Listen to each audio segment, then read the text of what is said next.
नमस्कार, आप हैं IBN 7 के साथ। आइए शुरुआत करते हैं ताबड़तोड़ खबरों का सिलसिला सुपरफास्ट न्यूज में। बिहार चुनाव की उल्टी गिनती शुरू हो चुकी है। इस बीच आज IBN 7 बिहार चुनाव पर एक डायलॉग का आयोजन कर रहा है। पटना में इस कार्यक्रम की शुरुआत सुबह 10:30 बजे नीतीश कुमार के साथ होगी। कार्यक्रम के ओपनिंग स्पीकर भी मुख्यमंत्री ही होंगे। इसके बाद बिहार बीजेपी के इंचार्ज रह चुके धर्मेंद्र प्रधान, फिर सुशील मोदी, लालू यादव, बिहार प्रदेश के कांग्रेस अध्यक्ष अशोक चौधरी, जीतन राम मांझी, तारिक अनवर, रामविलास पासवान, रविशंकर प्रसाद वक्ता के तौर पर अपनी बात रखेंगे। बिहार 2.0 दिन भर IBN 7 पर। बिहार में चुनावों की तारीख के ऐलान के बाद भी एनडीए गठबंधन में सीटों के बंटवारे को लेकर माथापच्ची जारी है। सूत्रों के मुताबिक एलजेपी ज्यादा सीट चाहती है और कुछ सीटों को लेकर मांझी से विवाद है। इससे पहले गुरुवार को जीतन राम मांझी बीजेपी नेता अनंत कुमार से मिले। मुलाकात के बाद मांझी ने सीट बंटवारे पर कहा कि इसका फैसला प्रधानमंत्री मोदी और बीजेपी अध्यक्ष अमित शाह ही लेंगे। बिहार में एनडीए में सीटों के बंटवारे को लेकर राष्ट्रीय लोक समता पार्टी के अध्यक्ष उपेंद्र कुशवाहा ने बीजेपी अध्यक्ष अमित शाह को चिट्ठी लिखी है। चिट्ठी में कुशवाहा ने अमित शाह से अपील की है कि सीटों के बंटवारे पर अब जल्द से जल्द फैसला हो जाना चाहिए। उन्होंने चिट्ठी में अमित शाह से अपील की है कि आपने जो भी फैसला लिया है उसे बताया जाए। सीटों के बंटवारे को लेकर हमने आपको अधिकृत किया है। हमारी इस मुद्दे पर लगातार बातचीत भी चल रही है, लेकिन अब जल्द से जल्द फैसला ले लिया जाना चाहिए। प्रधानमंत्री नरेंद्र मोदी आज चंडीगढ़ जाएंगे। वहां वो इंटरनेशनल एयरपोर्ट का उद्घाटन करेंगे। चंडीगढ़ का ये नया हवाई अड्डा बेहतर आधुनिक सुविधाओं और तकनीक से सुसज्जित है। 2 मंजिला इस एयरपोर्ट पर एक समय में 1600 यात्री आ जा सकते हैं। यहाँ 48 टिकट काउंटर, 10 इमिग्रेशन काउंटर है। चंडीगढ़ के इस अंतर्राष्ट्रीय एयरपोर्ट की सबसे बड़ी खासियत यह है कि यह पूरी तरीके से इको फ्रेंडली बनाया गया है।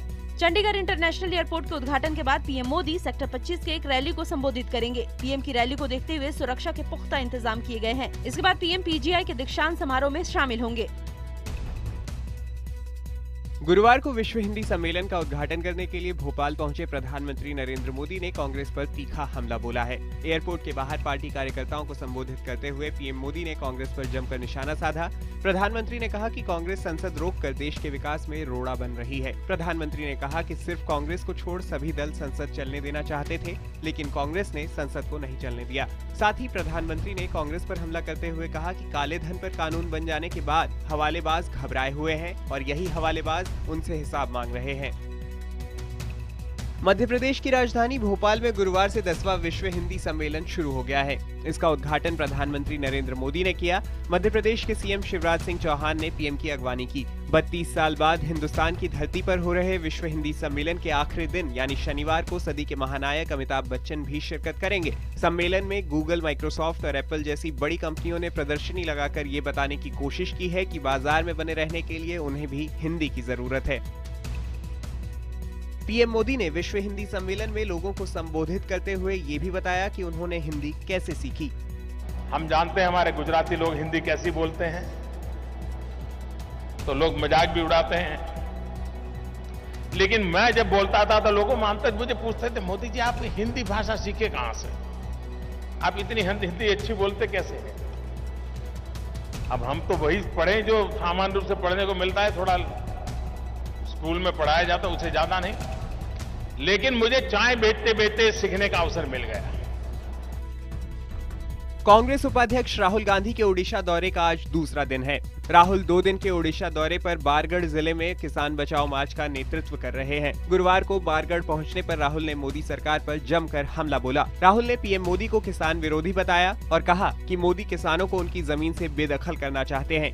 राहुल ने मोदी सरकार पर कांग्रेस के कार्यकाल के दौरान किए गए कामों को अपने नाम से प्रचार करने का आरोप लगाया। कर्ज में दबे होने के चलते पश्चिम ओडिशा में कई किसानों ने आत्महत्या कर ली है। किसानों की आत्महत्या के मुद्दे को उठाने के लिए ही राहुल किसान बचाओ मार्च कर रहे हैं। मुंबई में मीट बैन पर घमासान जारी है। गुरुवार को इसके खिलाफ बॉम्बे हाईकोर्ट में एक याचिका दायर की गई। आज इस याचिका पर सुनवाई होने वाली है। बॉम्बे हाईकोर्ट ने इस मामले में बीएमसी को हलफनामा दायर करने को कहा है। वहीं इस पाबंदी के खिलाफ लगातार हो रहे विरोध प्रदर्शन के बाद बीजेपी बैकफुट पर आ गई है। अब तक लगातार मीट बैन की पैरवी कर रही बीजेपी ने खुद मांस बिक्री पर लगी 4 दिनों की पाबंदी को कम करके 2 दिनों तक करने की वकालत की है। मुंबई बीजेपी अध्यक्ष आशीष शेलार ने इस सिलसिले में बीएमसी कमिश्नर से भी बात की है। महाराष्ट्र में मीट बैन को लेकर शिवसेना ने जैन समुदाय पर बड़ा हमला बोला है। शिवसेना के मुखपत्र सामना में जैन समुदाय को धमकी दी गई है। सामना में लिखा है कि जैन समुदाय मुस्लिम तुष्टीकरण की राह पर ना जाएं। साथ ही लिखा गया है कि धर्म के नाम पर शाकाहार को जैन समुदाय थोप रहा है। उधर महाराष्ट्र नवनिर्माण सेना भी मीट बैन का विरोध कर रही है। दादर में एमएनएस कार्यकर्ताओं ने मीट बैन के खिलाफ विरोध प्रदर्शन किया। कार्यकर्ता सड़कों पर उतर आए और खुले में मीट बेचकर विरोध किया। जम्मू कश्मीर हाईकोर्ट ने गौमांस की बिक्री पर पूरे तरीके से बैन लगा दिया है। हाईकोर्ट ने ये फैसला गौहत्या के खिलाफ दायर की गई एक याचिका पर दिया है। हाईकोर्ट ने तुरंत प्रभाव से गौमांस की बिक्री को रोकने के लिए दिशा निर्देश जारी करने के आदेश भी दे दिए हैं। उधर राजस्थान में भी सरकार ने जैन धर्म के पर्व पर मीट की बिक्री पर प्रतिबंध लगा दिया है। राजस्थान के स्थानीय निकाय निदेशालय की ओर से जारी आदेश में 17-18 सितम्बर और 27 सितम्बर को मांस और मदिरा की बिक्री पर रोक लगा दी है, लेकिन इस रोक पर मुस्लिम संगठनों ने आपत्ति जताई है। बीएसएफ और पाकिस्तान रेंजर्स के बीच डीजी लेवल की बातचीत का आज दूसरा दिन है। आज पाकिस्तान रेंजर्स के डीजी गृह मंत्री राजनाथ सिंह से भी मुलाकात करेंगे। बातचीत के पहले दिन दोनों देशों के बीच बॉर्डर पर सीजफायर उल्लंघन और घुसपैठ के मुद्दे पर भी बात हुई। बातचीत में पाकिस्तान की तरफ से DG Pakistan Rangers major general Umar Farooq, जबकि भारत की तरफ से बीएसएफ के डीजी डी.के. पाठक शामिल हुए। भारत और पाकिस्तान के बीच लगातार टकराव और तनाव के बीच गुरुवार को दिल्ली में बीएसएफ मुख्यालय में डीजी लेवल की बातचीत शुरू हुई। दिल्ली के पूर्व कानून मंत्री एक बार फिर विवादों में है। आम आदमी पार्टी के विधायक सोमनाथ भारती पर कई धाराओं में केस दर्ज हुआ है और वो कभी भी गिरफ्तार किए जा सकते हैं। दरअसल सोमनाथ की पत्नी लिपिका की शिकायत पर पुलिस ने हत्या की कोशिश का मुकदमा दर्ज किया है। हालांकि सोमनाथ भारती से इस बारे में पूछा गया तो उन्होंने कहा कि उन्हें इस बारे में कोई जानकारी नहीं है। उधर आम आदमी पार्टी ने भी इसे किनारा करते हुए इसे भारती का निजी मामला बताया। पूर्वी दिल्ली के नंदनगरी इलाके में सोमवार को पुलिस हिरासत में हुई एक अपराधी की मौत को लेकर राजनीति शुरू हो गई है। आम आदमी पार्टी ने हिरासत में हुई इस मौत के लिए पुलिस की पिटाई को जिम्मेदार ठहराते हुए केंद्र सरकार और दिल्ली पुलिस से दोषी पुलिस वालों के खिलाफ कार्रवाई करने की मांग की है। बता दें कि सोमवार को पुलिस हिरासत में एक अपराधी की मौत हो गई थी, जिसके बाद से आम आदमी पार्टी ने दिल्ली पुलिस पर सवाल उठाया है। गुड़गांव में सऊदी अरब डिप्लोमेट की नेपाली मूल की 2 महिलाओं के साथ बलात्कार करने के मामले में भारत सरकार पर दबाव बढ़ गया है। वहीं सऊदी अरब अपने डिप्लोमेट को बचाने के लिए केंद्र पर दबाव डाल रही है।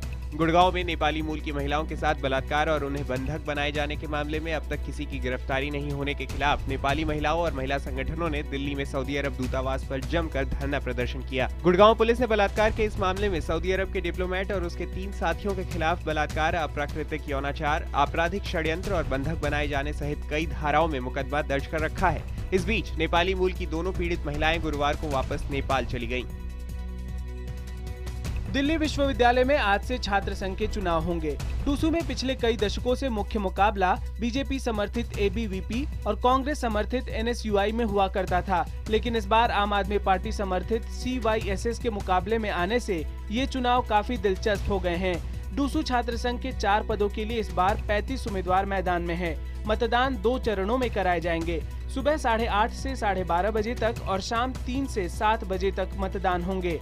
नतीजे 12 सितंबर को घोषित किए जाएंगे। एफटीआई छात्रों का आंदोलन थमता नहीं दिख रहा। गुरुवार को आंदोलन ने और तेज आग पकड़ ली।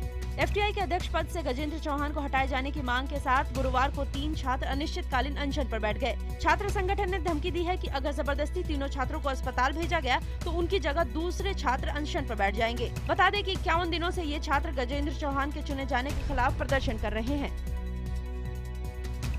एफटीआईआई पर मचे घमासान के बीच सिनेमा जगत से जुड़ी 180 से ज्यादा हस्तियों ने एक खत पर हस्ताक्षर किया है।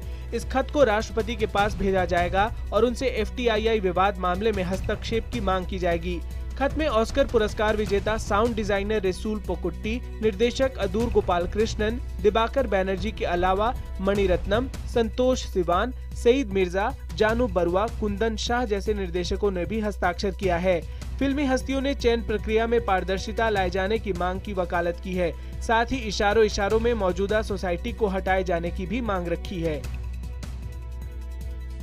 रक्तदान दिवस को लेकर राजस्थान सरकार के कॉलेजों में विवाद खड़ा हो गया है। ये विवाद दीनदयाल उपाध्याय की जन्मतिथि 25 सितंबर के दिन रक्तदान दिवस के रूप में मनाने के फैसले को अनिवार्य किए जाने को लेकर हुआ है। दरअसल 24 या 25 सितंबर को ईद उल जुहा होने से मुस्लिम समुदाय ने इस फैसले पर कड़ी आपत्ति की है। सरकार ने कॉलेजों में छुट्टी रद्द कर कर्मचारियों की उपस्थिति अनिवार्य कर दी है। हालांकि बाद में शिक्षा मंत्री ने सफाई दी है और कहा है कि मुस्लिम समुदाय के लोग उस दिन छुट्टी कर ईद मना सकते हैं। यूपी में संभल के चंदौसी थाना क्षेत्र में बदमाश प्याज लूटकर भाग गए। दरअसल बदमाशों ने प्याज की आढ़त पर हमला बोल दिया और प्याज के बोरों को लूटकर भाग गए। हालांकि चौकीदार के शोर मचाने पर बदमाश घबरा गए और फायरिंग करते हुए फरार हुए। स्थानीय लोगों का कहना है कि बदमाशों ने नकदी और सामान को हाथ भी नहीं लगाया। उनका मकसद सिर्फ प्याज की लूट करना था। पीड़ित दुकानदार ने मामले की शिकायत कोतवाली चंदौसी में की है। यूएस ओपन के मिक्स डबल्स में लिएंडर पेस और मार्टिना हिंगिस की जोड़ी फाइनल में पहुंच गई है। पेस और हिंगिस की जोड़ी ने दूसरी वरीयता की रोहन बोपन्ना और उनकी पार्टनर यूंग जान चान को सीधे सेटों में 6-2, 7-5 से हरा दिया। इससे पहले महिला डबल्स की वर्ल्ड नंबर 1 सानिया मिर्जा अपनी जोड़ीदार मार्टिना हिंगिस के साथ यूएस ओपन के फाइनल मुकाबले में जगह बना चुकी हैं। यूएस ओपन के मेंस डबल्स में भारत को निराशा हाथ लगी है। रोहन बोपन्ना और फ्लोरिन मार्जिया की जोड़ी क्वार्टर फाइनल में ब्रिटेन की जोड़ी से 6-7, 3-6 से हारकर बाहर हो गई है। वर्ल्ड नंबर 1 बैडमिंटन खिलाड़ी Saina Nehwal Japan open super series के दूसरे ही राउंड में हारकर बाहर हो गई। जापान की मिनात्सु मितानी ने सीधे गेम में साइना को 21-13, 21-16 से हराकर बड़ा उलटफेर किया। राजस्थान क्रिकेट संघ में ललित मोदी बनाम विरोधियों के बीच चल रही लड़ाई के चलते पिछले 1 साल से खेलने का मौका नहीं मिलने से राजस्थान के क्रिकेट खिलाड़ियों ने अदालत का दरवाजा खटखटाया।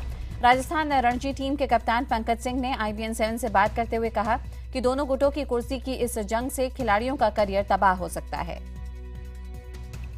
आईसिस आतंकियों ने नॉर्वे और चीन के 2 व्यक्तियों को बंधक बना लिया है। आतंकी उनकी रिहाई के बदले फिरौती की मांग कर रहे हैं। आतंकियों ने बंधक बनाए गए दोनों व्यक्तियों की फोटो अपने मैगजीन दबिक में छापी है। जापान में आई बाढ़ की वजह से 90,000 लोगों को सुरक्षित स्थान पर पहुंचाया गया। तेज बारिश के बाद कई इलाकों में जमीन खिसक गई है। हालात को देखते हुए कई इलाकों में लैंडस्लाइड का अलर्ट जारी किया गया। यमन की राजधानी सना में सऊदी अरब समर्थित हवाई हमले तेज हो गए हैं। हूती विद्रोहियों ने पिछले हफ्ते हमला कर दर्जनों सैनिकों की हत्या कर दी थी, जिसके जवाब में ये कार्रवाई की जा रही है। सलमान खान ने पनवेल के फार्म हाउस पर अपकमिंग फिल्म हीरो की स्क्रीनिंग रखी। इस दौरान सलमान के अलावा आदित्य पंचोली, उनकी पत्नी जरीना वहाब, बेटा सूरज पंचोली और बेटी सना मौजूद थे।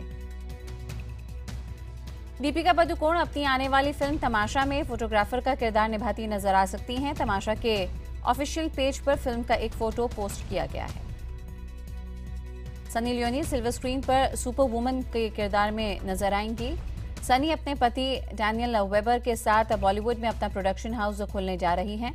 इस बैनर तले बनने वाली फिल्म में लियोनी सुपर वुमन के रोल में दिखेंगी। करण जौहर ने लंदन में अपनी अपकमिंग फिल्म ए दिल है मुश्किल की शूटिंग शुरू कर दी है। इसकी जानकारी करण ने अपने ट्विटर अकाउंट के जरिए दी, जहां उन्होंने फिल्म की लीड जोड़ी रणबीर कपूर और अनुष्का शर्मा की एक फोटो शेयर की।